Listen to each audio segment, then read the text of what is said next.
ጾም ብቻ ለምን? ቢስሚላህ አልሐምዱሊላህ ወሰላቱ ወሰላሙ ዐላ ረሱሊላህ። ውድ ወንድሞች እህቶች፣ ዙልሒጃ የመጀመሪያው 10 ቀናቶችን በተመለከተ ነቢያችን ሰለላሁ ዐለይሂ ወሰለም የነገሩን ኸይር ስራ የተባለ በሙሉ እንድንሰራ ነው የነገሩን። 9ኛው ቀን ስትቀር ማለት ነው።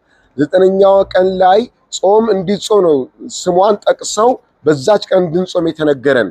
ከ1 እስከ 8 ያሉ ቀናቶችን ግን ኸይር ስራ የተባለን በሙሉ በዛን ቀናቶች እንድንሰራ ነው የተነገረን። ግን ጥቂት ማይባሉ ወንድሞች እህቶች በእነዚህ ቀናቶች ውስጥ ጾም ላይ ነው ትልቁ ትኩረታቸው። ቁርአን ላይ፣ ሰላት ላይ፣ ዝክር ላይ፣ ሰደቃ ላይ፣ ዝምድናን መቀጠል ላይ፣ ሰላት አለ ነብይ ላይ፣ እስትግፋር ላይ ወዘተ የዒባዳ አይነቶች ላይ ብዙ ነሻጣ አይታይም። ስለዚህ ጾም ላይ ጾሙ ተብሎ ስፔሻል የተነገረን 9ኛው ቀን ብቻ ነው።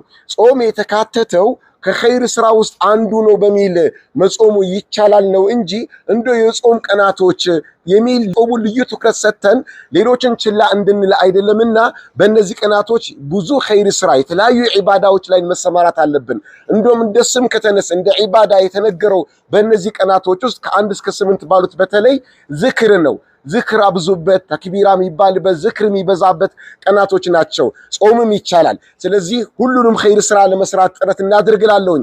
በጾም በተመለከተ አንድ ነጥብ ላንሳ። እሱ ምንድነው? በእነዚህ ቀናቶች ቀዳ ጾም መጾም ይቻላል።